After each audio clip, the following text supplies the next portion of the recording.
Now, this is the beginning part of the show where smart people with podcasts these days play the best part of the show right here at the beginning.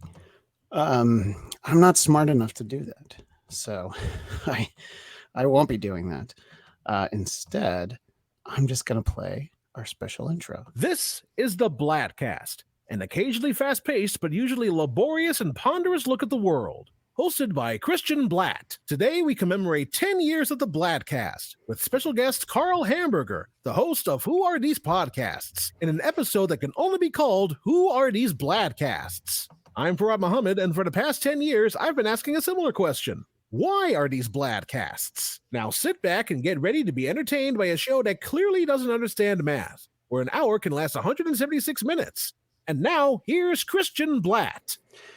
Welcome to the Bladtcast. Thank you so much, Farad Muhammad, for the special intro.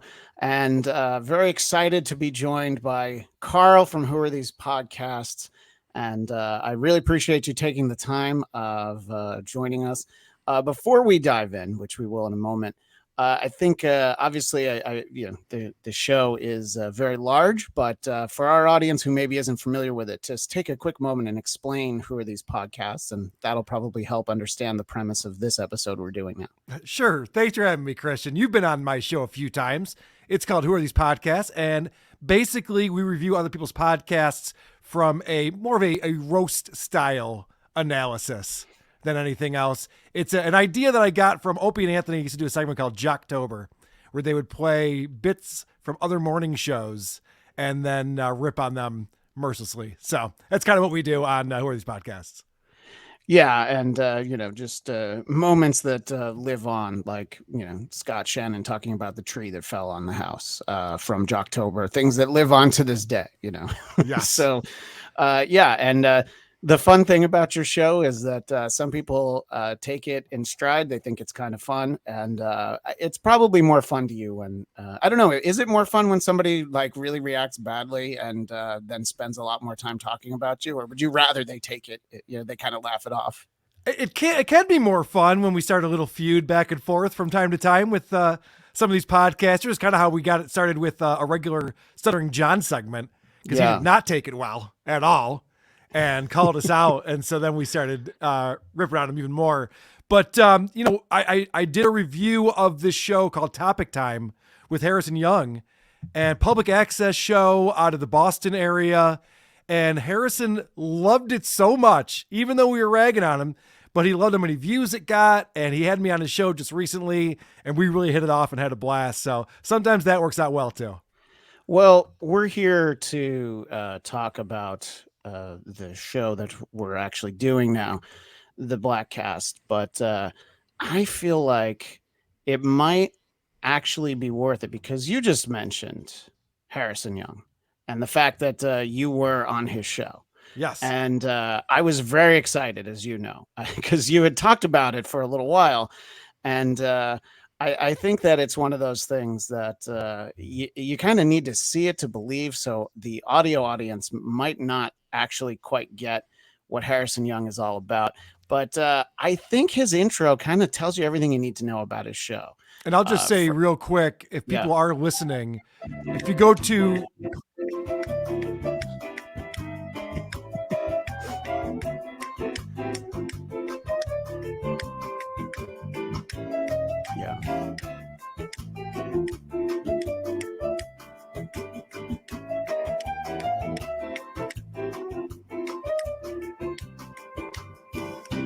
Yeah, you don't want to interrupt a man while he's snapping. I appreciate that. That was great. Obviously not. I thought you were going to pause it.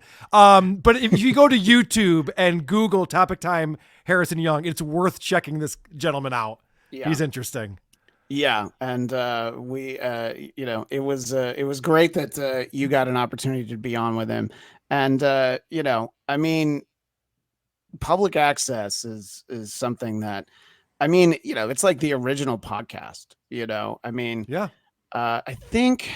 think it was on Who Are These Podcasts? One of your guests brought a clip from like some woman who's in her 90s who'd been doing a public access show since the 70s, right? Yeah, since 72. Yep. Yeah. So So it's and it's fun. I mean, Harrison was a very entertaining guest, a host, I guess. Well, no, you're right, because I pretty much interviewed him. I didn't mean for that to happen, but he did most of the talking on that show when he had me on as a guest. I did tell him to look up Between Two Ferns. He wasn't familiar with the Zach Galifianakis show, because it's if you haven't seen Harrison Young's show, it very much reminds me of Between Two Ferns.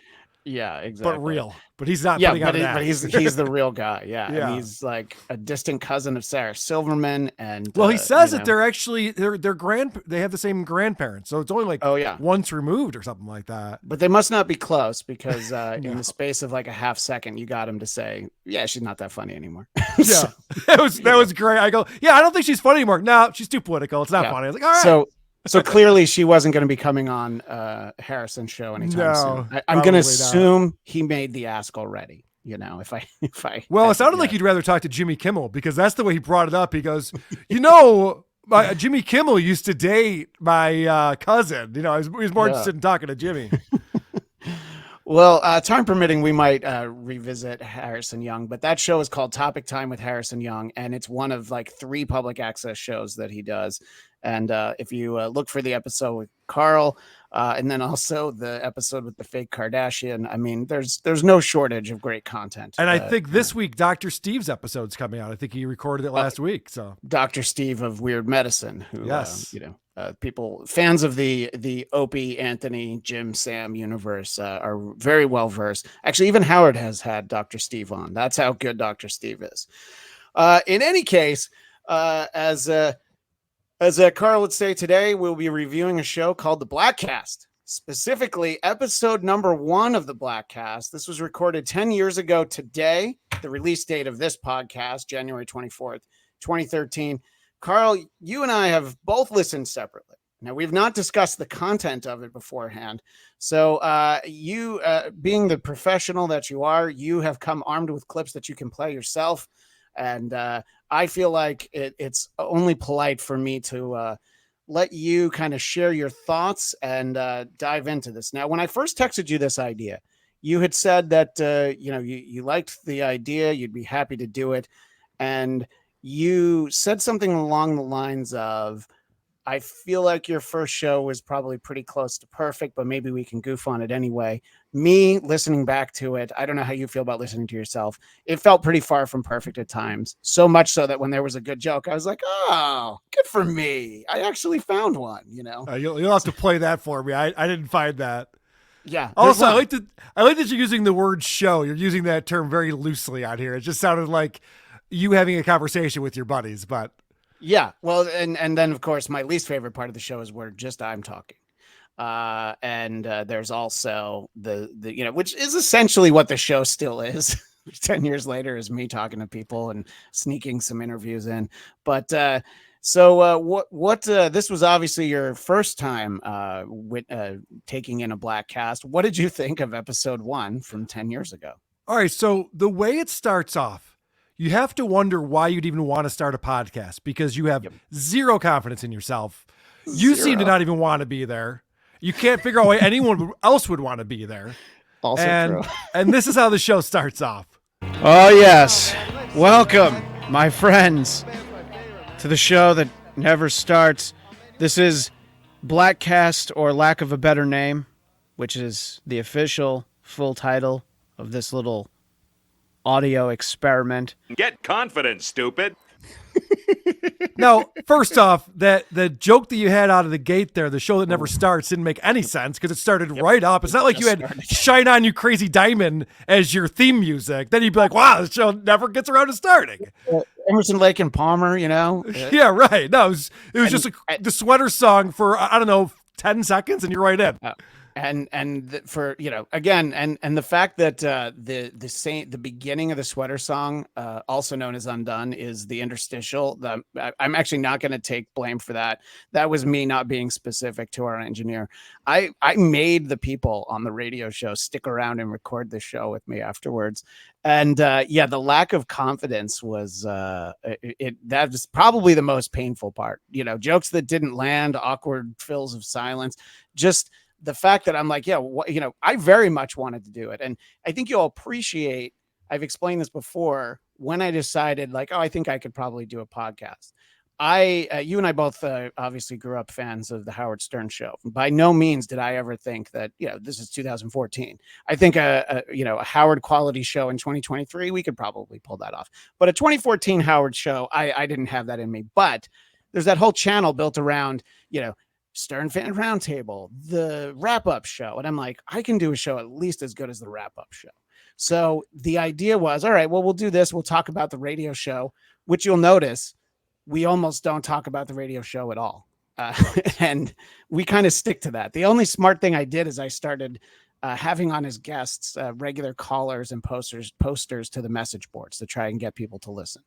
But the Bladtcast, for lack of a better name title, I stuck with it for like a month or so, and then just a friend, this guy Cliff Schoenberg, who'd been a writer on Dennis's HBO show and his CNBC show. He's like, "What are you talking about? That's a great name for a podcast. Stop saying that." And I'm like, "Okay, yeah, I guess, I guess he's not wrong. I mean, you should have talked to a consultant before episode 1. Is what it sounds like to me, because you get off. So you keep your low self-esteem thing going for the first 5 or 6 minutes. I sit down on the stool and I just keep milking it for, until the bucket is full. Yeah. So this is the next thing that you talk about. Eventually I'll probably rope guests into coming on once in a while, but I figured no one should have to suffer through the first show, except of course people who are already being paid to be here. So thanks guys. Thanks early. It's always good to say, eventually, this show will be worth listening to. I mean, today, obviously not. Like, you're daring me to listen to this episode, and this happens a number of times. You're like, I don't even know if anyone's listening to this. I doubt it. I'm like, well, now I feel stupid because I am. It happens a number of times in the first 5 minutes. Yes. I eventually get distracted by talking to other people, so I'm not able to say it as much. And your clip reminded me of something that I wanted to point out. It's no great loss. This isn't like, finding a damaged copy in the basement of Detective Comics 27, the first appearance of Batman. The first episode of the Bladtcast is a damaged file. So there's little glitches throughout. So you heard that in Karl's clip, and you'll hear that in some of mine. But yeah, I think that there's basically one person in particular that I was speaking to in the audience who hated me on the radio show, and he would like post about me on the message board.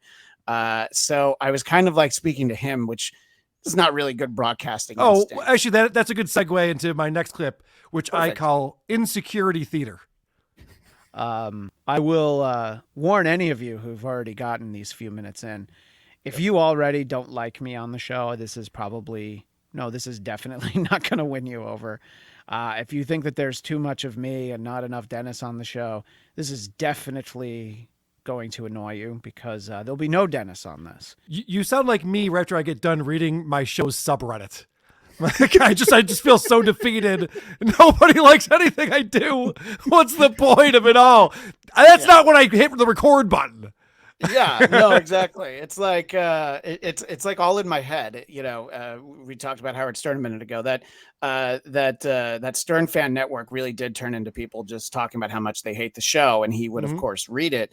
And I could see, you could tell like, oh yeah, that's, but this was mostly, there's one guy and then also one program director. This was years later. I got so much confidence from doing this podcast, believe it or not, Karl, that within a year I was guest hosting for Dennis. Now, if that had come up on this day, I would have been like, no, we'll just play a best of. But I actually get comfortable. I feel like I got at least semi-decent at being an interviewer long after this, because I would write like Dennis was used to being on TV. So he was used to actual written out questions, which people who've worked in radio were surprised that I did it. I'm like, I don't know, it's just what he wants. It's fine. So I'm like, okay. So that first time that I guest hosted for him, I'm like, I'm just going to read the questions I wrote for Dennis. This isn't that hard.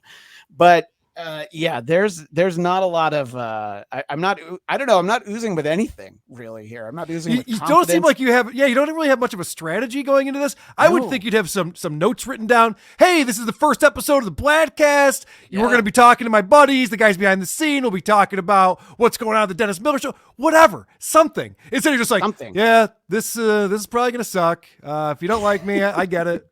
You know, I'm kind of a loser. What the fuck? I know. And and I should point out real quick, Christian, if you go back and listen to the first episode of Who Are These Podcasts, which I will never do ever again, it is also terrible. And I was not good at this either. So I get that part of it. Yeah, and this episode, sorry to say, everyone, is no longer available. But I think that we're spending so much time on it. I think I am going to put it at the end of this episode so people can decide for themselves what it all sounds like. And but is your first episode still out there, or were you smart like I was and bury it at some point? It's still out there. When I started Who Are These Podcasts, I was more of the sidekick. I had my buddy Kevin was running the show and hosting it. So it's a different format than what I do now. So it's not as embarrassing. Like, we actually did know what we were going to do, and we had clips, and we talked about podcasts. I didn't come on and just go, guys, I don't know why I'm doing this either. This is going to suck. I'm sorry. My apologies. I'm so sorry. Well, so then you go into, and I know you have clips to play too. I don't mean to. Yeah, no, please. You're covering in a better way what I was, because I mentioned to Carl before we started, this is a 32-minute episode, and I've pulled 55 clips. And that's not because they're 55 great clips. There's a handful of them that are like, oh, in future weeks, we'll appreciate hearing our first conversation and stuff like that. But so you're helping me move this along, so I appreciate it. So yeah, tell me what you've got. So then, because it's the end of January, you're talking about Oscar season, you're talking about the movies, and after you do that, it's right back to zero confidence Christian. So again, that segment was called Because Nobody Asked, and I ran with it. You really didn't care what I thought about any of these movies, but some of you, and I'm going to say not most of you, but some of you actually listened, and I appreciate that. Oh, God. Yeah. It sounds like a guy who's going to commit suicide the next day. Yeah. That's well, rough. It's interesting that, and I do believe it reminds me of, if you've ever seen the first episode of Late Night with Conan O'Brien, there's this cold open where he's going around and everybody's like, good luck, you're under a lot of pressure. And everybody's saying a lot of pressure. And he's just like going about his day, and he's going to the hardware store, and he buys a rope, and he goes into his dressing room, and he puts the rope around his neck, and he's about to step off. And then the stage manager knocks on the door and says, Conan, it's showtime. So then he shrugs and he gets off the stage and goes and does the show. Yeah. So that's definitely the vibe. I have the rope on for this entire time. Well, that would be the fun way to do that. Yeah. What you did is the opposite. No. Yeah, exactly. So I have a notation in my clip here that this is when I explain Best Picture, and my notation to myself is, this is a 12-second clip. This clip makes me hate myself. So I'm going to go ahead and share that with everyone. Okay. There's obviously quite a few pictures nominated for Best Pictures. Ordinarily, I would call them films or movies, but since it's not Best Film or Best Movie, I must refer to it as a picture. I just hated every word out of my mouth there. I was just like, oh, I probably I wasn't qualified to edit at that time, so I didn't think about going through and maybe tightening these 32 minutes up into, I don't know, maybe 25. But yeah, and by the way, this is the first, last, and only time I let off with a segment called Because Nobody Asked. I think by week 2 I realized, like, all right, maybe cheer up just a little bit. Yeah, maybe act like the people listening want to be listening just for a second. By the way, I didn't pull that clip, but it made me cringe as well. Like, I don't know what you're going for here, but all right. On Carl's show, there's a weekly feature. Well, every episode has a feature called Cringe of the Week. I feel like you could have probably had a 32-minute Cringe of the Week. Yeah, there's a few things. Right. Well, let's play a clip here of some exciting Oscar talk. And I always like it when people are breaking down the movies that are up for Best Picture when they haven't seen the movie. Life of Pi, I can't see that. There's just something about it when I saw the trailers the first time, I'm just like, well, it's Boat Tiger. It's a movie about a guy and a tiger with a boat. And that's probably not for me. Okay. That's interesting analysis. Now, what about a movie that you have seen that's up for Best Picture? How would you describe that? And Zero Dark 30, I thought was good. It shall not win. Why? Because I say so. No rationale, no analysis. Just, I like that movie, but it won't win. Okay. I'll have you know, Carl, I pulled that clip as well. And in my notation, I reminded myself that I wanted to talk about Jim Rome. He tells all of his callers, have a take, don't suck. Yes. I am. And don't sneeze. There's a lot of dust in my house because I'm moving. So yeah, have a take, don't suck. And I don't have a take and I suck. But wait, I have another clip, which when I talk about Django, and I have a take, but the take Django sucks. is a very flawed movie, an overly long movie, an unnecessarily violent movie, an unnecessarily N-word containing movie, but that's not for me to say. I don't know who I was going for with that. Like, I was like, this is like on the website for the Dennis Miller show. You know, woke wasn't even a term yet. I remember really liking that movie, and the way I'm talking about it, I'm like, wait, am I a different guy? I was very offended by the language used in this movie. Lest anybody think I enjoyed that, because I do not enjoy that at all. No, not at all. Also, I now tell me if I'm wrong about this. Maybe I missed it. But you talked about all these movies. You didn't bring up Argo, which is the movie that ended up winning that actually year. Won, and I liked it. I remember watching that movie. You didn't even bring it up. I don't even mention it. Yeah, that's there's no clip for that because that didn't happen. Yeah. But I did make the note. I'm like, wait, why did I not talk about the movie that won? There was I've decided, you know, because this experience made me so down on myself. I pulled something, this clip about. I could see giving it to Tarantino because Django was indeed unchained. That's me picking that. Sorry, I talked over my own clip. Yeah, that's okay. Yeah, but I was like, Tarantino could win Best Adapted Screenplay, and you know, I had the actual list of winners with me. I'm like, oh my god, I got something right. So I wanted to pat myself on the back there. I had a whole thing where I went into, and the clip is 47 seconds long. And, you know, the thing that I learned from the first time I was on your show, Carl, is that the clip should be 15, 20 seconds. And every once in a while, like you say, like, sorry, this is 30, but here's a reason why, you know. I remember pulling like really long clips the first time I was on. So I'm not really going to get into it, but I had this clip where I really talk a lot about Denzel Washington's ass. And I do stand behind the fact that we probably at that point in his career didn't need to see his real ass. He could have had like a stunt ass. And I was just like, all right, that's the first, you know, that's a good like 12 minutes into the podcast. I'm like, all right, at least I'm bringing something to the table, but maybe you disagree. Well, listen, if you want to talk about Denzel Washington's ass, you could do that after I hang up, because I think my wife's making dinner right now. Yeah, if that's what you consider your hot take from this episode, I'll give it to you.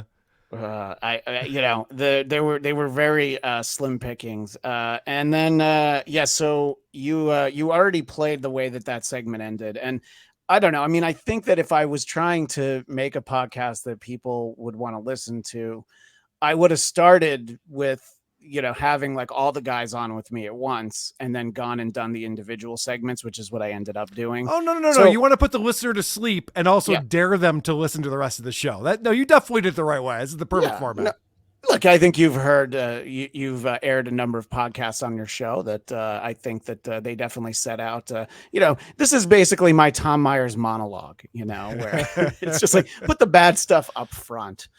But all of Tom Myers' show is bad. That's true. It's hard not to. Yeah. So yeah, I think that you know, and the thinking was like, all right, well, the Oscars are coming up. That seems like something timely to talk about. And I you know, before we move on from it, this was my favorite. This is probably the only Leonard Maltin name drop you're going to get in your life. This movie, Amore, if you heard, I had no idea what that movie was before Leonard Maltin came on our show and talked about it.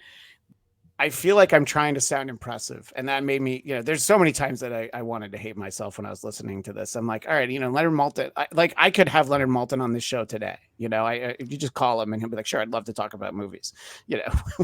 Well, there's a part later on, since you brought that up, sure. Because you guys do work with Dennis Miller on the radio show, you have celebrities on that show that you get to talk to for like a minute or 30 seconds. Oh, yeah. And that was one of the discussion points you had with, who was it? Coltrane. I think it was Ken Walter, yeah. Yeah, so where you talked about, who was your favorite person to talk to for 15 seconds?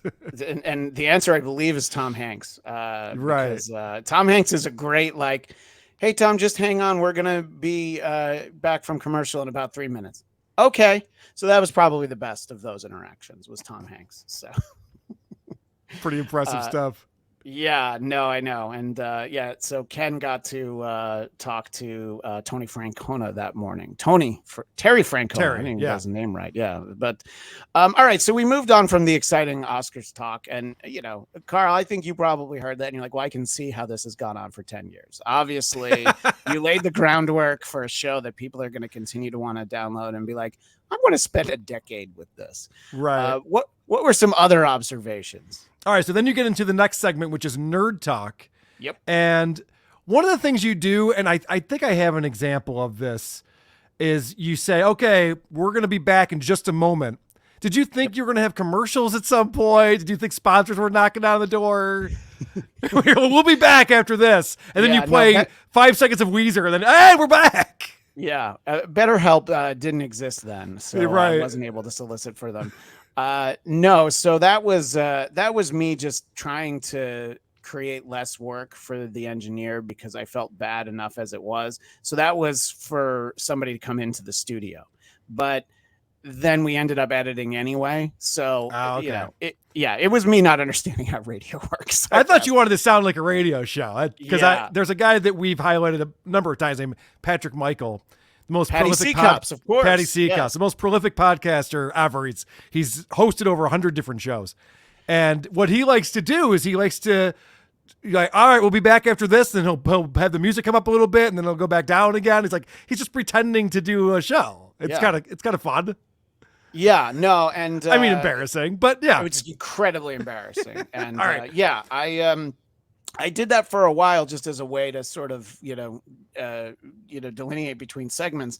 But then you realize but what if you do it in the other way where it's like, all right, thanks, Carl. It's great to talk to you. Well, now we're going to turn and talk to, whoever. And then you just edit it in and it sounds like they were sitting right there, I think I learned some things the hard way. No worries. So let's talk about Nerd Talk with William Sterling, a.k.a. Agent Starling. Yes. And it starts off with some spicy Doctor Who talk. What I like about this show is that even if you don't know anything about the subject, it doesn't stop you from having a conversation about it. I don't know anything about Doctor Who, but apparently there's this one version, because there's been a lot of different people who've played Doctor Who. Yeah. There's this one guy that everyone likes the best. And this is Christian's background on that. The only modern Doctor Who episode that I've seen, I guess they were showing them on BBC America, and I was home, at 11 in the morning because our day ends pretty early, as we mentioned. And I saw one with David Tennant. It's about to start, and I'm like, all right, well, this is the one that everybody says is great. Let me watch this episode. So you've seen one episode of this show, and you're like, let's talk about it. Let's talk about how much I don't like it. And the reason this is funny is that by the end of the year, I watched a few of them and I'm like, okay, this isn't my favorite sci-fi show. But as a nerd, I'm like, all right, I kind of get it. So I'm very gung-ho about how much I don't like it. And I spent a lot of time in this episode talking about it. So you're right. It's a lot of, talking about movies that I didn't see, why they won't win. Talking about why Doctor Who is terrible when I'd watched one episode. I think any show, if you pick the episode that Kylie Minogue is a guest star, it's probably, not their best foot forward. I'm just guessing. But I did that. We did have a conversation about how in the 70s, there was an actor who I now know, his name is Tom Baker. He wore the really long scarf. And I think when people know anything about that show, that's kind of the image that they're like, oh yeah, I remember, I've seen that guy. And we have a whole conversation about how the current doctor at that time wore a bow tie. And then we put forth an idea that I think we ran with it. And I don't know if we should have. And the current one, his name is Matt Smith. But he has a bow tie. 30, yeah. So is he rocking the bow tie? He's trying to bring it back. He's rocking the bow tie. I think like even Tucker Carlson gave up the bow tie though. But because Tuck has that like sort of smarmy, like, hey, kind of look with the bow tie. That's a good point. Doctor's quirky and weird, and he travels through space and time. If Tucker Carlson could travel through space and time in a blue police call box, and we don't know that he can't, by the way. If he showed up in the studio in his TARDIS and was like, hey, I'd be like, put the bow tie back on, Tucker. You are the Doctor. I get mad at myself for laughing there. And Tucker Carlson was one of our regular guest hosts on the old radio show. And for whatever reason, Dennis decided that he would call him Tuck. And the only reason why I highlighted that was because it made me think of, 2023 perception of Tucker Carlson, whereas like in 2014 in general, people are like, oh yeah, I know that guy. You know, now he's like on some version of Mount Rushmore broadcasting with like Alex Jones and, just the way that people react so badly to him. But yeah, look, guy wears a bow tie, reference to other guy who wears a bow tie. I don't know. I think I felt like that was some of my finest work on January 24th, 2014. Also, I'm also embarrassed that I'm also embarrassed that I'm not hiding my clips the way I thought I was, but that's all right. People can see the soundboard as I play it. That's fine too. Oh, yeah, no worries. I also wanted to point out there that Dennis Miller can give people fun nicknames. He can get away with calling Tucker Tuck. I don't know that anybody else can. No. Yeah. I don't think it works. We used to have Jake Tapper on the show all the time. He's on CNN now. And Dennis decided that he would call him Tap the Chiseler, which is apparently a villain from Underdog, which, only in Dennis's head did something like that exist. So then Tucker became Tuck. But I've met Jake Tapper in person, and I didn't go tap. Bring it in, buddy. Good thinking. Good thought on that one. I don't know. All right, so then we get into some Battlestar Galactica conversation. Yeah. And this is a show that but William doesn't. So this is great because both of you are talking about things you can't possibly have a conversation together about. And apparently this is the reason why William's not into it. Yeah, well, you and I talked about Battlestar Galactica, and the problem was that it was too serious for you. And I think you said you watched the miniseries and like 10 episodes. Yeah, right? I tried. So you gave it the try, and it's like if you weren't won over at that point, I don't think you'll be won over. Battlestar Galactica is too serious. Yeah, they're trying to annihilate the human race out of existence. They're at war. Yeah. That's a little serious. That's a serious thing. Yeah, no, it's like if you want to have fun with Battlestar Galactica, you go ahead and you watch the 70s one, because that's very lighthearted. You got Dirk Benedict, who I give a name drop at some point in this episode, and that was fun. Yeah, the like post 9/11 like dark Battlestar Galactica is like, yeah, well, they weren't trying to have fun, and right. But I did tell him, I'm like, look, you watch 10 episodes. It's like if you're not in, then stop. And I think that that's a trend that continues over the last decade is people watching shows that they don't like and they know they don't like.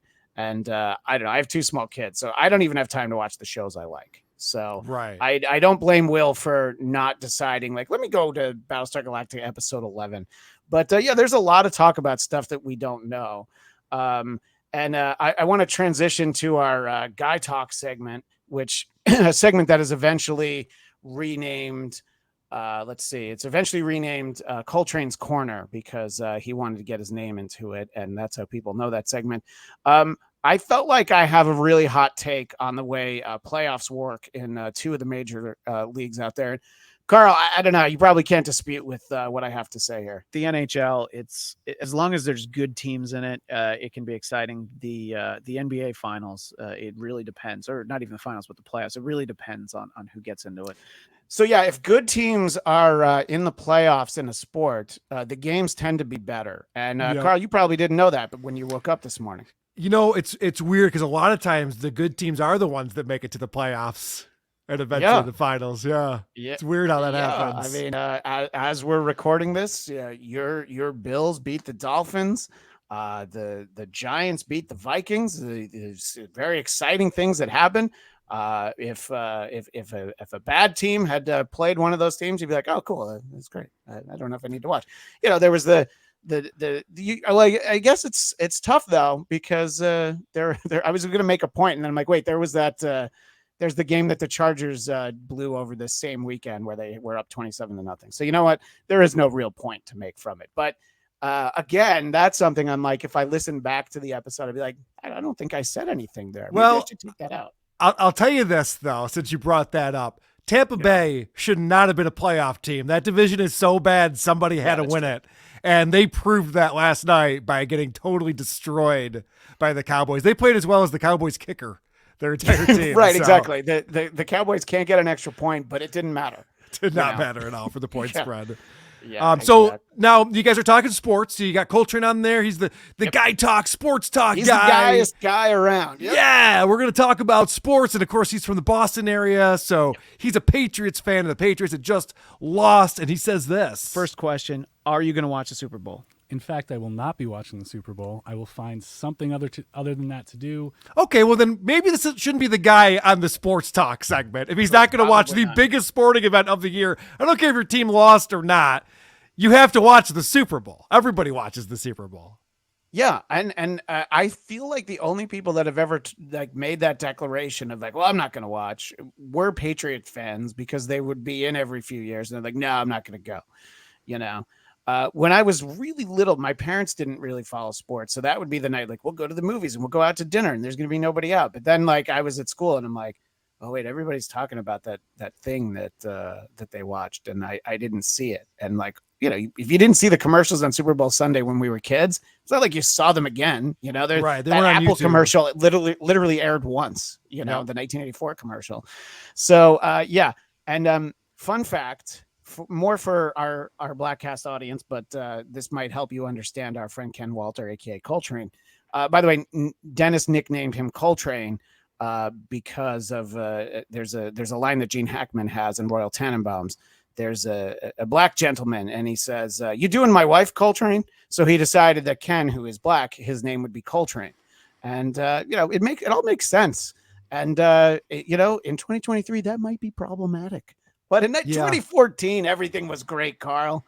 Everything was better. But anyway, the thing I was going to tell you is that the year, I guess it would have been the year that they lost to the Giants in the Super Bowl. Ken called in sick the next day after the Super Bowl. He just couldn't come in the next day. So, I take sports very seriously, but I don't know. It's not like we had endless sick days. I would save those days. But anyway, I don't know that there did he work with a lot of Giants fans? Because that would be the one thing if you wanted to avoid those conversations for one day. I could understand it. I don't even think I would have said anything to him, because I would have known, but and it's like, I think if you work on a sports show where you're like, oh my God, we're going to spend like an hour on it, but I don't know. But here's a quick quick anecdote for you. Now, I used to work in marketing, and of course, in marketing, the Super Bowl is a big deal because it's, it's the biggest advertising buys, it's the biggest budgets for all these things. And I was working with a client who I had a meeting with the Monday after the Super Bowl. And I brought up to her something about one of the commercials or whatever it was. I mean, she's a marketing professional at a pretty large company. And she goes, oh, the Super Bowl was last night? I didn't even know. And I've never heard anyone ever say that before. Yeah, because even people who don't watch because they don't care about sports, they usually know, like, oh, yeah, I couldn't make plans with my friend. Because, right. They get invited to a party or something. Right. There's something going on that they would know. I mean, I don't even think you can go out to dinner on Super Bowl Sunday. I mean, there may be sports bars, but not a lot of restaurants are open. Yeah, but regular restaurants tend to have a TV, at least in Southern California. Like, apart from, I don't know if Wolfgang Puck's restaurants have it, but in general, like any restaurant that I could afford to take my wife to, if we're going to the Olive Garden, the TV will be on. You guys must have some very fancy Arby's out there in LA because we still have the ones with the big hat signs because old neon signs last longer out here. Jealous, Carl? I know you makes are. sense. Okay. Does make sense. All right, so anyway. now now we're going to talk, and this is one of the jokes that I wanted to analyze with you. Please. We're going to get into some Bobby Valentine talk, because Bobby Valentine was the manager for the Red Sox 1 year, 1 season only, 2012. Yep. And of course, he managed your New York Mets for a few years there. So this is something you guys can both talk about. Now, what I said to Red Sox fans is, people probably know, some of you know that I'm a Mets fan, so I know Bobby Valentine. I know Bobby Valentine, particularly from the end when it did not go well. I didn't think that was going to be his first year with the Red Sox. I thought that there was going to be, a month or two where things were going well, and they're like, yeah, he's such a character, because we liked him for a while. But no, it went right to the part where everybody hated him. It's like he skipped that part. It's like he doesn't have that gear anymore. He just goes right into fifth, and fifth is, basically douchebag miles per hour. What do you think you were going for there? The fifth gear is basically douchebag miles per hour. Yeah, I think if I had correctly used that metaphor, it would have been first gear.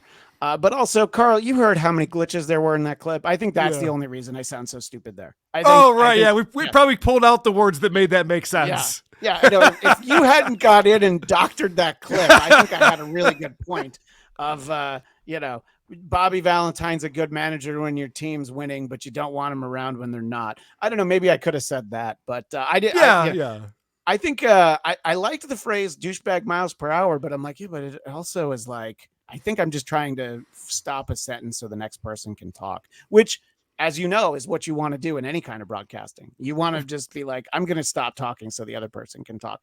I think as the host of the show, I was like someone that you've highlighted. I was basically Chad Zumach's co-host, Tyler, who he always throws to. And he's like, what do you think about that, Carl? I mean, what do you think about that, Tyler? I don't know, man. I don't even have an opinion on that. Yeah, I don't know, man. Not paying attention. It's always good. He's John Travolta in the front seat of the car in Pulp Fiction. No, man, I don't even have an opinion. Exactly. So, I think you know what it is, though, Christian, because I've been guilty of this too. Sometimes you start with a metaphor or something like that. You're just like, he doesn't even have that gear anymore. And then you try to make it make sense. And sometimes it works. And you go, phew, I got out of that one. And then other times you're like, shit, I should have just stopped immediately and told everyone I'm an idiot. Whoops. Whoops. I love people. That's one of the things I can pick up on, because I listen to so many different podcasters now. Yeah. The people who start a sentence not knowing where it's going to end and hoping that it'll end well for them. That's one of my favorite things to notice about broadcasters, because that can get you in a lot of trouble if you don't really know what you want to say. Yeah, no, absolutely. And I think every once in a while, like, you open your mouth and then you end the sentence with something that's actually like legitimately funny. And you're like, oh, that was great. But then, that's one time out of 20, right. The rest of it is like, I don't really know what I'm saying. Yeah. If you could hit 300 with that, you're doing pretty good. Right, so exactly. This is a weird conversation. You guys start talking about hockey and basketball because it's January. There isn't a lot of baseball talk to be had, obviously. And this was just a weird point, I thought. I can't wait to see some highlights of the best fights, but that's what I look forward to in the NHL. Look, the fights are actually pretty good. I know some people get mad about the fights and everything, but the fights are actually pretty good, and there's a strategy involved in it. It's not just fighting for fighting. It's fighting to get your team motivated. It's fighting because someone goes after one of your players. There's reasons behind it, so it actually makes sense. Now, you didn't say anything about how they got to get the fighting out of hockey or anything like that. And for some reason, Coltrane goes, look, and I know people don't like fighting, but it actually is pretty cool. It's like, everyone loves fighting. Yeah, I've been to lots of hockey games. Yeah. The fights are the best part. My point was actually the opposite, as I'm like, I'm only excited about the fights, and I think I've enjoyed attending hockey in person, watching hockey on TV, like a regular season hockey game. I must have that on the TV because I'm, like I'm doing now, packing up boxes and working on moving, because who is Ken talking to in his life that people are complaining about fighting and hockey? Well, whoever he's hanging out with on Super Bowl Sunday, who also doesn't want to watch the Super Bowl. Yeah, right. That's who he's talking to. Okay, yeah. Well, so after that segment, we do end with the show with what became a fairly popular segment. People knew our technical director, Liev, who left us shortly thereafter, not because he died, because he got a really good gig. He's a co-host on a country morning radio show in the LA area now, and has been for a while. He's done so well. He's upgraded to a newer station since then. So he's had 2 on-air morning gigs since he was on with us. And, he's the one who's doing the best, but he loved Tim Tebow. So to me, it seemed like as an idea for a segment, do you feel like, oh, let's let this guy talk about Tim Tebow for a minute and I'll cut him off? Do you think the idea works, or is the idea actually not as strong as I thought it was 10 years ago? I didn't get it. I didn't understand what the point of it was. Yeah. I assumed that the guy was a Tim Tebow fan, but Tim Tebow was always a terrible NFL quarterback, and he won games because they had a good defense in Denver those years. So yeah, I didn't quite pick up what you were putting down on that one. No, me either. Also, can I say something crazy? Please. If I was offered that gig that you're talking about, he has a awesome morning show gig, I don't think I would take it. I'd rather have a podcast than be on a morning radio show. Is that crazy? No, I would too, actually. I've been doing the Bladtcast for 10 years because of all of the morning radio gigs that I have turned down. Okay. And I was able to revive working with Dennis Miller on podcasts, but that was only 2 days a week. But I turned down a number of radio jobs to do that as well. That dying mediums. I worked at a newspaper. Now I worked in what was called the new media department, so it was the website. But I worked for a newspaper from 2001 to 2005, and it was a Gannett newspaper, and it was so depressing going into that building, and just there's layoffs every year, and the newspaper's shrinking, and we can't get people to subscribe. And it was just like being part of a dying media is not fun. I would not want to be at a radio station right now. Right. I know you referenced that recently as kind of a way it relates to sort of a great moment in Howard Stern show history, which I know you covered on what's the Blind Mike show that he does for his Patreon, the comedy show? Yeah. Why are you laughing? Why are you laughing? You talked about what's become known as the Pelican Brief, which is, Howard telling everybody why they're all so terrible and why they're not working so hard. And hey, let's make sure we turn the show. Let's make sure we make the show garbage. Yeah. Well, sorry. What were you going to say? Well, no, he was threatening them with their jobs. I was in a lot of those meetings where it's like, if we don't turn this around, there won't be a newspaper next year. And it's like, that's not a great motivator for people because, I can go work somewhere else. I'm in marketing. I can market whatever. So it wasn't like, oh no, I need this place to succeed so badly. But also it just kind of pisses people off when you do that. Yeah. It's kind of a bummer. Well, let's close the book on the Bladtcast episode 1 with 2 moments. I want to get Liev's voice on the show.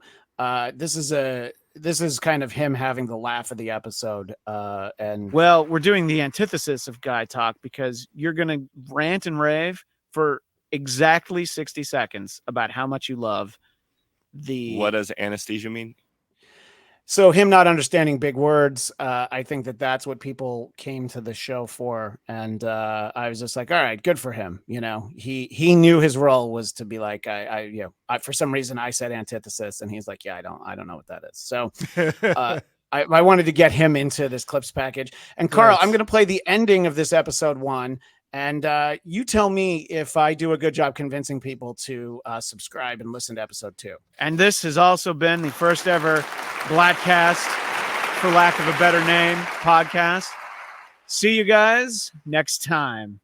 Yeah, I mean, I'm back the next week, obviously, if I'm just a listener, Oh, for sure. Now, I do have just a couple more clips that I want to hit before we kill this one, if you don't mind. So no worries. This is as you're talking about the Doctor Who stuff back in the Nerd Talk section of the show. You want the listeners to weigh in. Well, any of our DMZ members who want to weigh in on this, they can write to the aforementioned Bladtcast@gmail.com. All right, so my question is, this was 10 years ago. How many emails were you reading that next day? I mean, that must have been a huge time suck. All the people who are emailing you about their hot Doctor Who takes.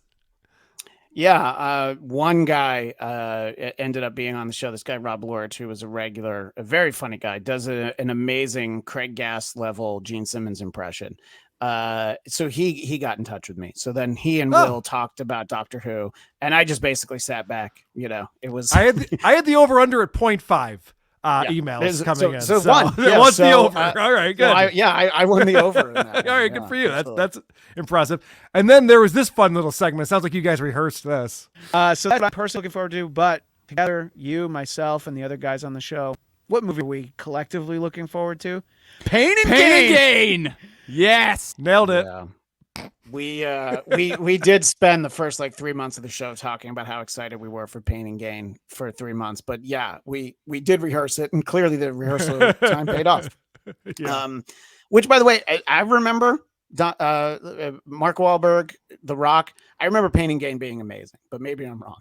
But, I had to look it up. I had to look up what it was. I'm like, I think they said Pain and Gain. I had to Google it to see what it was. And then just one more clip that I have on here, because again, you got to get confident, stupid. This is how you end the Guy Talk segment of the show. All done. All done. And speaking of all done, this has been our Guy Talk segment. Again, I'm going to try and come up with better names for all this stuff, and we welcome your suggestions at Bladtcast@gmail. I said at first. It threw everything off. I'm used to Twitter. It's always good to say. And by the way, this is going to be so much better. Tell me how to do this, because I don't know what I'm doing. This is a bad idea. Bad section. Idea. Why did I even do this? And I'm nowhere near as good as the Howard Stern wrap-up show, despite what I said. Well, Carl, I appreciate you giving a listen to that. And I think that let's just say, I know that I was put in touch with you by a mutual acquaintance, Kevin Undergaro, who's been a huge help with me. I'm just glad that he didn't say, hey, you should think about having this guy on the show. Here's a file of Bladtcast episode 1. See if you'd like to have him on your show. Yeah, right. So I appreciate Kevin not doing that. I would have thought very differently about him if he had. Yeah. What I love about Who Are These Podcasts, and I won't keep you too much longer, but I love some of the regulars that you have on there. And I think that I was going to try to explain someone, but I'd rather let him explain himself. So I'd like to welcome people and introduce them to Cardiff Electric. Come on. This potato's following me around everywhere. The most famous podcaster in the world today. Cardiff, thank you so much for taking the time to say hello to us. Thank you. I believe my new title is King of All Podcasting. Yes, that's why. That's probably true. Yeah. And where do you stand on Chad Zumach? I feel like you're a fan, right? You feel like he's gotten a bad rap. Yes, we're good friends. Me and Chad. That's what I love. I will not badmouth the Chadster. Nor should you. And I wanted to give Carl a chance to talk about, because in addition to Who Are These Podcasts, there's a couple of other great shows that are put out. I don't know that you really call it the WATP network, but you could. But I know that Cardiff and your pal Vinny have started doing a show, and I grabbed a still from their show last night that is one of my favorite visuals in a very long time. So Vinny comes off as the handsome one in this photo, right there in the middle. Cardiff, it almost seems like Vinny has his shit together compared to the other two. Cardiff, I apologize that my screen grab, you had your eyes closed. I didn't realize that until after I had downloaded it. They are my second best feature. Do you want to explain subreddit surfing and for our visual audience what's going on in this image that I've shared? Yeah, so subreddit surfing is an amazing new concept in podcasting that Carl has tried to steal from us, but we won't let him. We take a random, well, not so much a random, but we choose a subreddit. And if you've ever been on Reddit, it is a basket of deplorables, maybe is a good term to use for what you could find on Reddit. So we find a counterculture subreddit every week. We post in there soliciting for guests, and then we post a StreamYard link and see who comes on and talk to them. In the first episode, there was only one moment of what I thought that the whole show was going to be. Some random guy who jumps in with a couple of, let's say, N-bombs and F slurs in the space of a minute.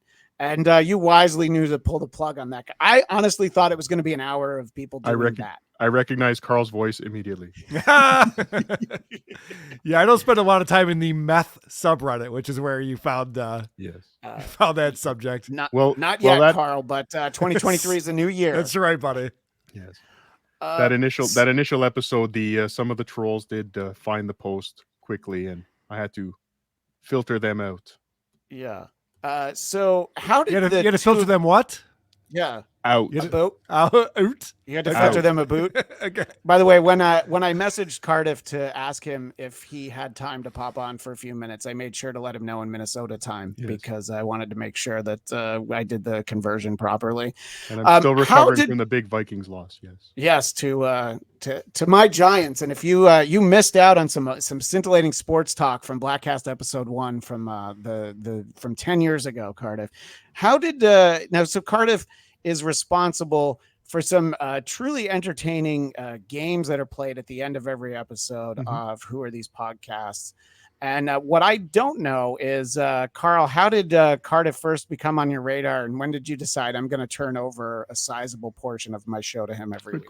Good question. Well, I remember how the game show came about because it was our review girl, Vic's idea that she would read the different quotes from our regular people that we goof on, and we had to figure out who said it. And what Cardiff did is he took that idea, put some production behind it, and turned it into a whole segment that's worked out very well. Now, since that show, we've tried out some other shows like To Catch a Dabbler, and now our newest show, To Catch an Alien. And basically, we find podcasters who are terrible at podcasting, play a little bit of them talking, and try to figure out how they're going to end that thought. Yeah, and it's interesting how often the correct answer in Who Said It is Greg Opie Hughes, who, part of Opie and Anthony, and also part of Opie and Jim for a moment in time, and, highly successful broadcaster. But if I wanted to feel better about Bladtcast number 1, I would just tune into Opie's live stream tomorrow morning and be like, you know what, it wasn't so bad, It's unbelievable how bad Opie is. If any people thought they used to like him on the Opie and Anthony show, he's definitely proven that they liked Jim and Anthony a lot. That's why people liked that show. I will say I didn't realize how much I hated Opie until your show, Carl. Yeah. I didn't realize how much I hated Opie until my show. Yeah, no, exactly. It's he was the first name in the title of the show, but he at least knew enough in those days that he kind of sat back. But then when he felt like it was time for him to talk, Anthony, Jim, whoever the guest was, would all be laughing and having fun. And then we know how he would put the brakes on. Let's take a phone call. And, because he's like, I got to do something. And that's why I'm here. But he can't do that anymore. It's interesting because, Opie was part of something that was clearly a great, very important radio show. We talked a little bit about the Dabbleverse, which I think people don't understand the tie-in. Explain how Stuttering John has an entire Dabbleverse around him. I guess let's start with where the term comes from, which I think is great, how the term dabbler was coined. Well, he was on Chrissy Mayer's show. Yeah. And Chrissy didn't realize that he did stand-up comedy. Like nobody knew that about Stuttering John. So people have gone to his shows and not realized he does stand-up comedy. Right. Yeah. He's proven that he doesn't. So she said, I didn't realize that you dabbled in comedy. And he took such offense to that. Dabble? He's like, dabble in comedy? I've been doing stand-up for 20 years. And because of that, the people started coining the term the dabbler when talking about Stuttering John. And then dabbler became the term for the people who enjoy making fun of Stuttering John. So now they're the dabblers. And that's how the Dabbleverse came about. Right. And because this will be posted before the end of January, let people know about DabbleCon that is coming up there in beautiful Rochester, New York, the first weekend in February. February 3rd and 4th, we are having the DabbleCon. WATPlive.com is where you can go to get tickets and more information. We have a stand-up showcase show on Friday night. Then we're doing live podcast Saturday afternoon. And then the Dabby Award ceremony Saturday night. And Cardiff is going to be there. We're looking forward to Cardiff and whatever antics he's up to. Yes. Cardiff, are you going to be at the main con? Because I've heard you talk about how you have a competing event in the tent Yes. across the street. In the parking lot across the street, yes. Well, Right. now I have 2 competing events. Subreddit Surfing Con has also launched. It will be in the tent next to the tent for Stud John Con. So yes, I will be bouncing around from all 3 events. All right, this is getting very confusing for people who don't know what we're talking about. But anyway, DabbleCon will be indoors in a heated building, which is where it's going to be the most comfortable to be in Rochester in February. That was why Chad Zumach said he wouldn't go, is because it's too cold in Rochester. And you're like, no, we'll be doing it indoors. Yeah. WATP Live, I believe, is how people find out about that. And believe it or not, I was like, I wasn't looking to be included in it in any way. I was like, I think this would just be fun to watch. As I've mentioned, I'm in the process of packing up my house and moving into another house, all by the beginning of February. So my wife didn't understand, like, you're going to go to Rochester. Why? I'm like, all right, so maybe the next live event down the road. Damn it. You teased me with that just now. I know, I wanted to. Thought we're going to see you. I'm going to be moving, so I'll make a goal to head out for one of them, a future event. But anything part of the Dabbleverse is just Stuttering John in his present state. There's no instincts for broadcasting. It's like he learned nothing being on the staff of the King of All Media for as long as he was. He's gotten much worse. And if you listen to recent episodes compared to when he first started his podcast in 2016, 2017, it sounds like a different person. Yeah. And Cardiff, you were blocked a long time ago by Stuttering John, right? Yes, and unfortunately. He will not reinstate you. No. And this is the wrath that he deserves for blocking me. So everyone should realize that's right. Don't block Cardiff. No. Cardiff, I wanted to talk to Carl about a couple of his other shows before we wrap up, because you've both been so generous with your time. Carl more so, but I told him I'd keep him for about an hour and then I let him go. Cardiff, what do you think is a better show? Who Are These Socials or The Creep Off? You mispronounced subreddit surfing. That's fair. Good answer. That's a good answer. I actually like both shows. Who Are These Socials? I like the concept. What? No one's going to see this anyway, so I could admit this here, right, Christian? That's not right. Yes. Wait, what? Yeah. I like the concept of Who Are These Socials.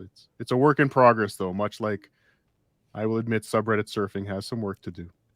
Maybe one day we'll do a crossover. Who knows? Yeah, that'd be fun. Yeah, I have a show called Who Are These Socials with my buddy Blind Mike Geary, and it's a brand new show. I think we're on 6 episodes so far. So, we're still I enjoy it out. because I don't spend as much. Like, first of all, I'm not on TikTok, so you guys play a lot of clips of stuff that it's stuff that I'll hear about, like the sports reporter in Iowa who made the viral, became viral because he was like, oh, this is terrible, I'm outside talking in the snow. But there's a lot of stuff I'm like, oh, I didn't know about that. So you bring a lot of clips to me because I feel like I don't belong on TikTok. I don't spend any time on TikTok, so it's all news to me too. And my favorite thing that you do, I think there's a lot of potential in the entries from Carl's Facebook page or whatever that segment is called, where you read actual people on your Facebook and looking for book recommendations and that sort of thing. Sorry, Vinny is telling me I have to say The Creep Off, so The Creep Off is much better. Okay, that makes sense. I didn't realize that you keep Vinny there at all times in case you need to do an emergency subreddit surfing. Talk about The Creep Off, which you do with Vinny Polino. Yes, we do the only true crime show made for guys, because true crime is a whole category that women love. We decided we would do a version for men. It's a competition. Vinny and I come in with different categories. Today we did a show, creepiest hockey player, and we had to present who we thought was the creepiest hockey player. People go on our subreddit and they can vote for who they think won. And then when somebody gets to 5 wins, the other person has to spin the wheel of consequences. I just had to spin the wheel of consequences, and it landed on Drive to Gary, Indiana, which I don't know if you know this, but it's not as nice a town as it used to be. Mm-hmm. No, I thought that it was still just as nice. Though I did hear you talking about it on the show. You're actually going to fly to Chicago and then drive to Gary, Indiana, which I feel like that's Vinny's fault for not stipulating that you have to drive from Rochester to, so you outsmarted him there. Vinny doesn't put as much of a premium on his time as I put on mine. So when he comes up with some of these things where it's like, you got to just drive to Gary, I'm like, no, I have shit to do. I can't just go drive to Gary, Indiana. Yeah. Well, yeah. And I think that, the episode I listened to, I think last week you had on Keith Raniere and Bhagwan Sri Rajneesh, I think was that guy. Well, actually, there was the woman who works with him, right? Yeah, very good.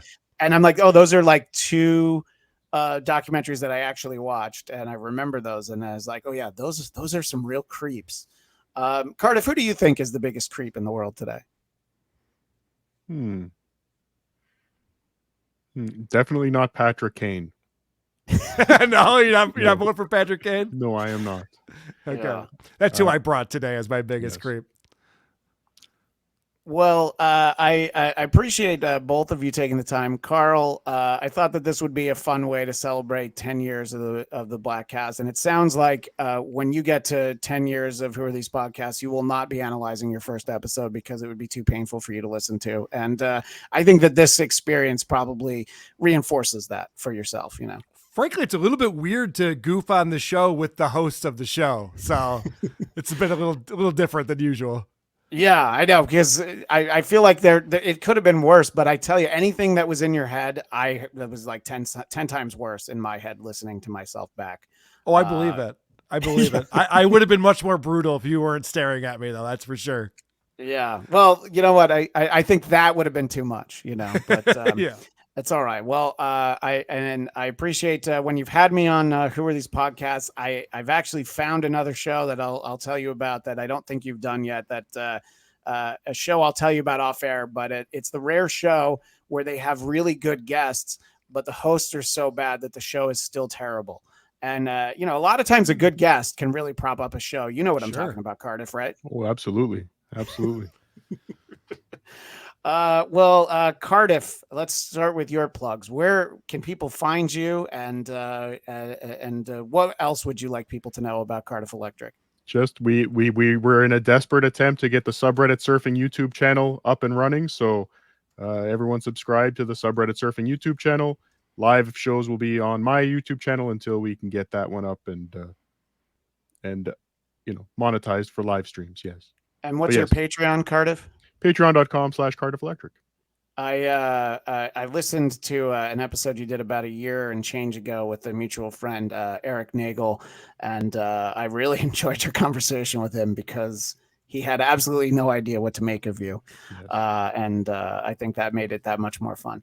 And I wish I could release what we talked about after. That was fun. Oh, I have so many conversations with Iraq that as soon as we stop recording, I'm like, oh boy, this would be a great show at that point. And Karl, where can people find everything that you're involved with these days? Whoarethese.com is the best place to go. We put all of our videos up there. We have a YouTube channel that we put a lot of work into, and you can get the links to our Twitter and in the subreddit and the Discord server and all those fun things. TheCreepoff.com is also a website people can go to, and I just subscribed to Subreddit Surfing on YouTube. Thank you. Yes. Oh, would you like a fun fact, Christian? I would love a fun fact. I know Karl likes fun facts. He does, yes. It's actually Eric Nagel that introduced me to Who Are These Podcasts. Really? You didn't know the show before? I did not know the show before Eric Nagel mentioned it. So I have Eric to thank for this. Okay, good. Thank or blame. Yeah, because you used to just call in and say the name of a really good friend of mine, actually, Zia. I used to work at AfterBuzz TV. She was her career has gone a lot farther. She used to be a regular on the Bladtcast, so I'm very happy that she's doing much better than that at this point. But that's what you used to do, right? You just used to call, leave messages, and just say her name or something like that.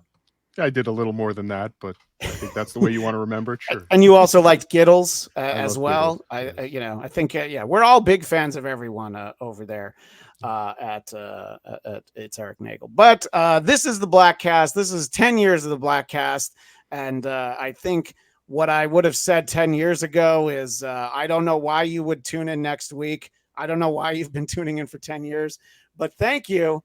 And we hope to continue the celebration with some more fun things in the weeks ahead, including the return of the aforementioned Coltrane Ken Walter. He and I are going to analyze the Casey Anthony documentary on Peacock, So people that don't know Ken, he's a huge fan of Casey Anthony, even after everything we know about her. So he'll have an interesting take on that. But that's all the time we have. Thanks to Karl. Thanks to Cardiff. Thanks to everybody. We'll see you next time on the Bladtcast. Thank you for listening to the Congratulations. Bladtcast. Don't forget to subscribe to our YouTube channel, The Bladtcast. That's BLADTCAST. You can also subscribe to the audio version wherever podcasts are found. Like the Bladtcast on Facebook, follow @Bladtcast on Twitter and Instagram, and of course, the man responsible for what you just heard is on Twitter and Instagram @ChristianDMZ. I'm Farad Muhammad, and if you want me to voice your podcast intro, you can find me at Twitter and Instagram @FARDMUHAMMAD. We will see you next time on the Bladtcast. Hope I'm saying this right. The Bladtcast. Firestar, over here. Coming, Cyclops. This is our other new member, Wolverine. How you doing? Want a piece of fruit? Bye, everybody. Goodbye. I love how, Karl, your show has so much more show after you play the outro. There's like 20, 30 minutes sometimes. I don't have as much to add here, except I am going to let people hear the entirety of Bladtcast episode 1. And if you weren't watching the video, you missed Cardiff mugging for the camera. And so that might be worth the video version. But for our audio listeners, you heard us talk about it.